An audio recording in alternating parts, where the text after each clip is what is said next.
E aí pessoal, como vai? Tudo bem? Eu sou o Julinho, bem-vindos ao All Star Comics e hoje Homem-Aranha, a Saga do Clone, volumes 3 e 4. Vamos continuando aí com essa saga que tá legal pra caramba. Esses quatro primeiros volumes aqui estão muito legais. E bem pessoal, vamos lá. Começando aí pela número 3. Aí com essa capa legal pra caramba. De um lado o Peter, do outro o Ben.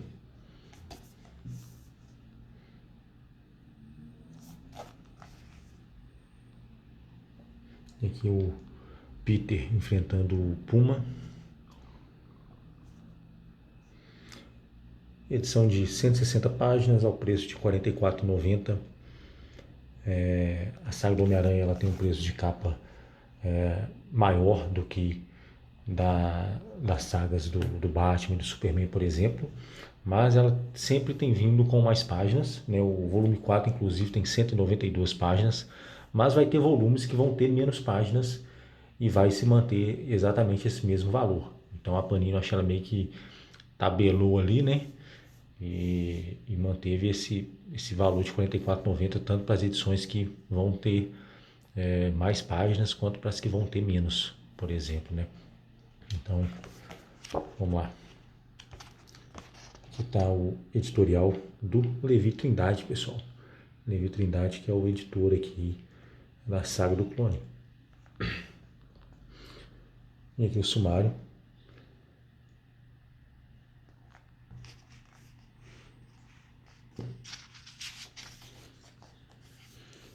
Todos os autores aqui nessas histórias.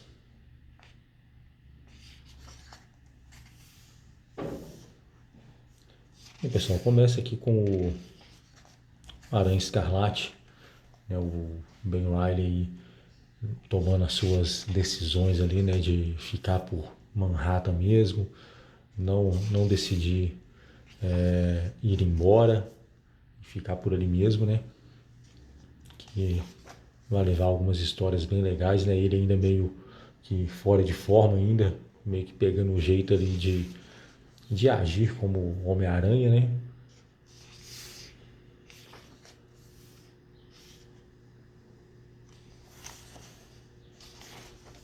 Historiazinha aqui simples, cara, mas ela é legal. Tem um cara aí que é um morador de rua, né? E tá passando mó perrengue. E aí ele acaba meio que ajudando o cara aqui. É uma história interessante.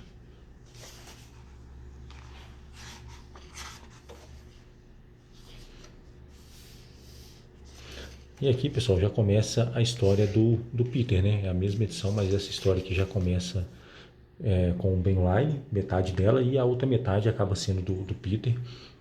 E aqui a gente vê o Peter enfrentando aí o cardíaco. Exatamente, pessoal, o nome é esse mesmo. Porque o cara, ele literalmente faz o coração do pessoal parar, sabe? Basicamente aqui.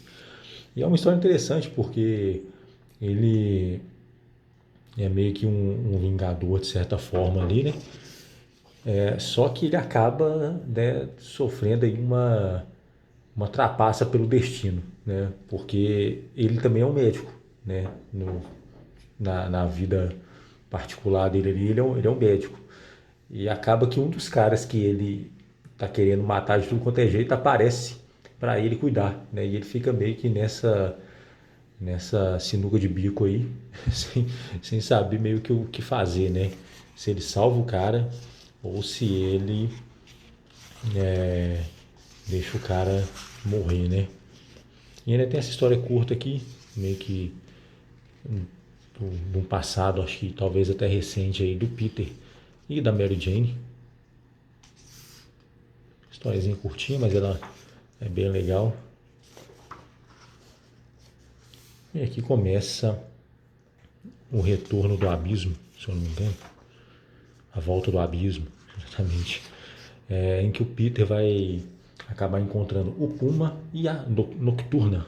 Exatamente, Nocturna, o nome dessa personagem aqui.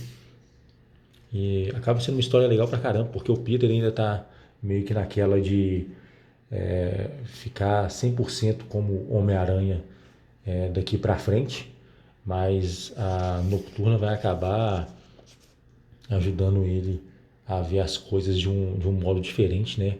Até mesmo por conta do Puma, que, pelo que eu entendi, né, é um indígena, né, o Thomas Farihart, e ele meio que tomou uma porção, sei lá o que foi, que deixou ele, né, como o Puma, né, que era para ser meio que um guardião ali, mas acabou que não deu muito certo essa ideia ali, né, pro povo dele. E ele vive meio que ensandecido, pessoal, tá ligado? Só que a Nocturna meio que ajuda ele a se controlar, sabe? Então ela acaba causando um efeito positivo sobre ele aí e também vai acabar causando um efeito aí bem positivo aí com o Peter, pessoal. E no meio disso aqui a gente ainda tem as histórias, né, a parte da Mary Jane, que viajou para poder visitar a irmã e o pai, né, meio que fazer as pazes ali com a família dela e tudo. Então tem isso aí rolando também por trás desse arco aqui, que é um detalhe bem interessante e bem trabalhado também, pessoal.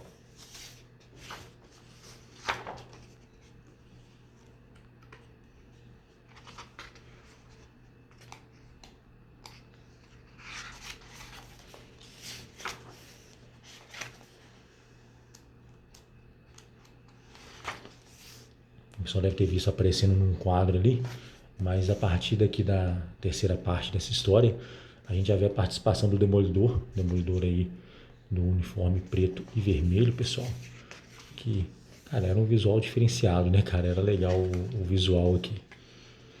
Parece até que a Panini vai publicar, né, uma edição com essa fase, um encadernadão aqui trazendo essa fase toda, né, então vai ser um material interessante aí para se ficar de olho, né? Apesar de que já ouvi falar mal dessa fase aí, mas como é uma republicação, né, cara? Então, assim, vale a pena também, né? A própria saga do clone também falam mal pra caramba. Mas sendo uma republicação, né, cara? Ainda mais uma publicação rara dessas aqui, né, cara? De ocorrer numa fase tão longa. Então, meio que com certeza que vale a pena. E assim, é divertido pra caramba, sabe? Eu, pelo menos, não leio esperando que eu esteja lendo alguma coisa do Tolkien, por exemplo.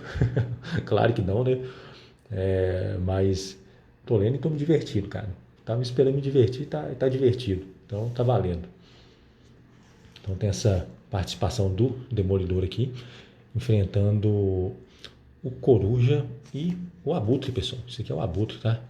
Tá diferentão assim também. Eu me surpreendi também, porque nunca tinha lido essa história aqui e não me lembro dele dessa forma aqui. Mas é ele mesmo. E essa história aqui ela vai dar um gancho bem interessante para o próximo volume aqui, para a história A Teia da Morte, porque o Peter vai ficar envenenado aqui no final, pessoal, e vai ficar às portas da morte aqui, sabe? Mas é isso aí, a história legal pra caramba. Também essa daqui. Aqui no final tem só os arquivos de Ashley Kafka, o Carniça, que se não me engano tinha aparecido no primeiro ou no segundo volume. Tem essa artezinha aqui também, preto e branco, da capa de Spider-Man 219.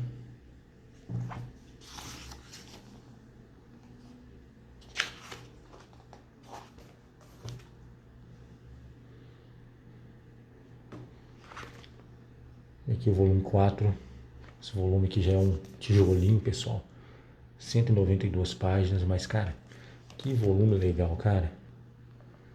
Pode ver que apesar de ter 192 páginas, o preço se manteve.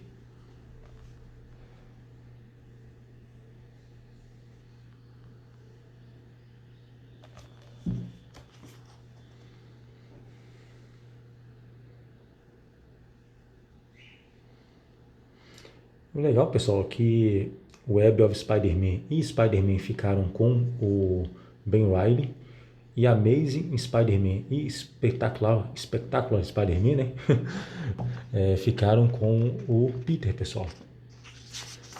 Então acabaram dividindo aí, né, os 4 títulos mensais do Aranha para os 2 Homens-Aranha que estão protagonizando aqui, né? E aqui, pessoal, traz a história que foi a primeira vez que eu vi o Aranha Escarlate. Foi nessa história aqui, que ele está enfrentando o Lápide, já no início da história.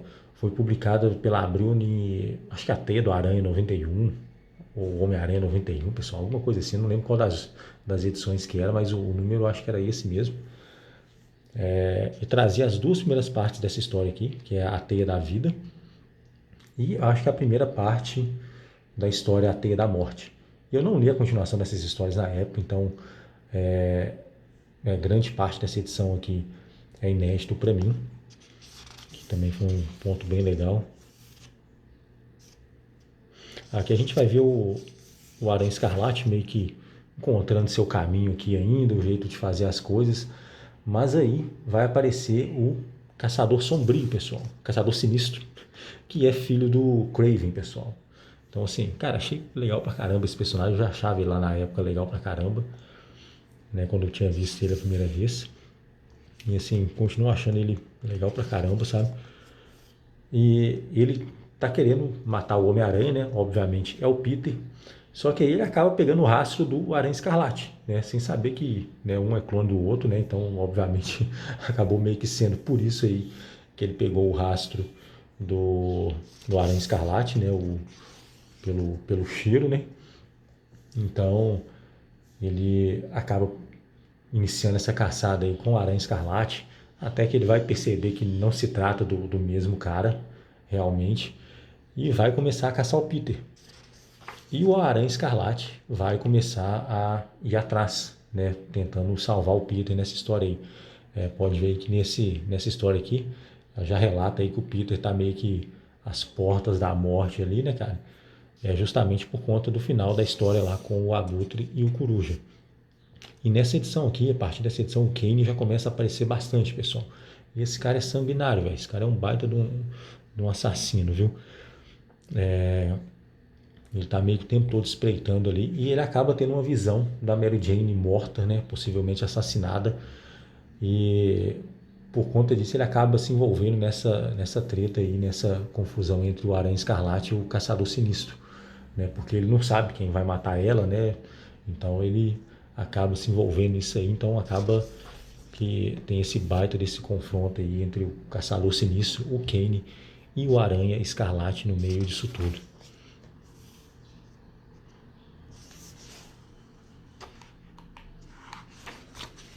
A capa da edição, pessoal, era essa daqui. Se eu não me engano, era a Teia do Aranha 91. Legal também que em algum momento aqui eles citam a história, né, passada e recente aí, né, na época, né, do Camaleão. E eu também tive essa edição, pessoal, uma dessas, né, que foi a que finalizou esse arco aí do Camaleão, que era uma que tava o Aranha segurando uma lápide, né, pronto para acabar de vez com o Camaleão, né, a capa era essa. Na época eu li a história, não entendi nada, nem me lembro da história para se ter uma ideia, né, não fossem os relatos aqui, né, não entenderia era nada até hoje. Mas ela, se eu não me engano, foi a primeira HQ do Aranha que eu comprei, pessoal, quando eu era moleque, né? Então também um detalhe bem interessante aí dessa edição aqui pra mim, cara.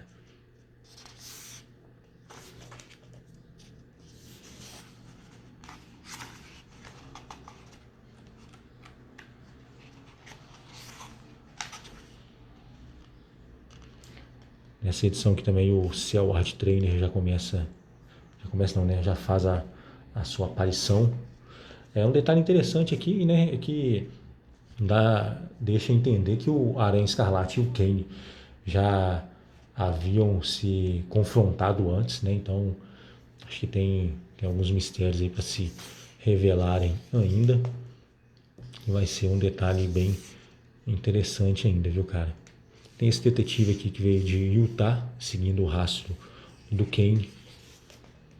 Então tá cheio de detalhes aqui nessa história, pessoal.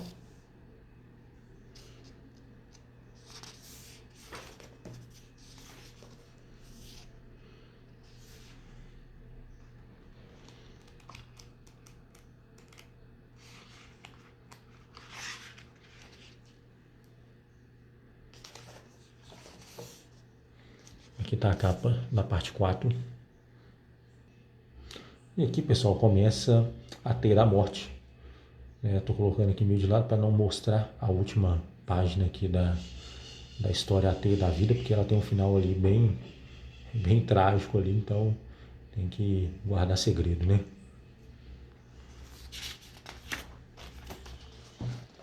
E aqui, pessoal, a gente vai ver a continuação aí da história do Peter, né, que está envenenado, está contaminado aí, então tá meio que à beira da morte. E assim, essa história aqui ela saiu em paralelo com a Teia da Vida, né? A parte 1 delas saíram praticamente juntas, né, em edições separadas, obviamente, mas todas elas foram saindo ali em paralelo. E assim, tem detalhes que a gente lê lá na primeira parte, né? Que a gente acaba meio que vendo aqui. Igual, por exemplo, o Peter tendo esse sonho aqui, né? Que, na verdade, provavelmente é uma lembrança do Ben Reilly. Então o Peter acaba meio que tendo essas lembranças ali. Ele não sabe se é lembrança, se é pesadelo. E aí tem a entrada do Dr. Octopus, que entra aqui para poder verificar o que está acontecendo com o Homem-Aranha, né? Nessa época ele já sabe que a identidade secreta do Homem-Aranha, já sabe que ele é o Peter, e meio que acompanhando ali, né, as últimas andanças dele, né, vendo que ele já não era, né, exatamente igual o Homem-Aranha que ele sempre confrontou, ele acaba indo procurar ele ali, acaba encontrando ele nessa situação aí e vai ajudar o Peter, pessoal. Pode acreditar nisso aí, né? Tem aí também a Estonteante, cara, que eu lembro que eu vi essa personagem, né, nas HQs do Aranha nesse período aqui da saga do clone, mas depois eu nunca mais vi ela. É uma personagem até interessante aqui e ela é namorada do Octopus, velho. Dá pra acreditar nisso? O que ele usou? Feitiço? Só pode. Ai, ai, cara. Mas bem, basicamente é isso, pessoal. A história vai seguir dessa forma. A Mary Jane vai retornar e ela vai trazer algumas notícias aqui bem importantes, né, pro futuro do casal. Durante um tempo a Marvel até utilizou essa ideia ali, né, seguiu com essa ideia pra frente, mas depois aparentemente abandonou, né? Sei lá se fez um retcon ou alguma coisa lá e meio que abandonou essa história aí do que ela vai revelar pro Peter, pessoal. Acho que quem leu as HQs na época deve ter sacado já mais ou menos, mas eu vou manter isso aí sem entrar no spoiler, pessoal.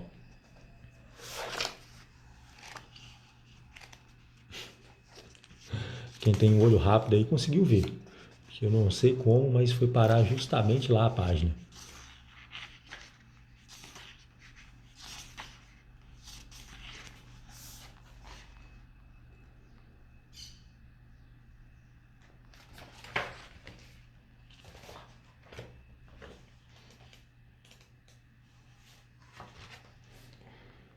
E é basicamente isso, pessoal. Acaba que o Kane vai voltar a aparecer aqui nessa história também e vai começar a fazer as movimentações dele, sabe?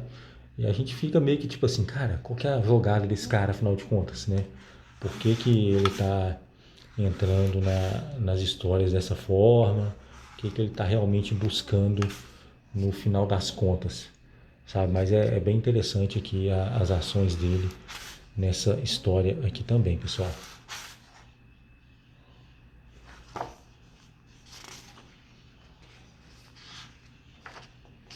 Bom, e é basicamente isso, pessoal. Tá aí a Saga do Clone, volumes 3 e 4. E, cara, tá legal pra caramba isso daqui, sabe? Tá muito da hora a saga do Homem-Aranha. Quer dizer, a saga do clone. Bom, no mais é isso. Muito obrigado quem assistiu. Se gostou, deixa um like e tamo junto. Até a próxima. Valeu.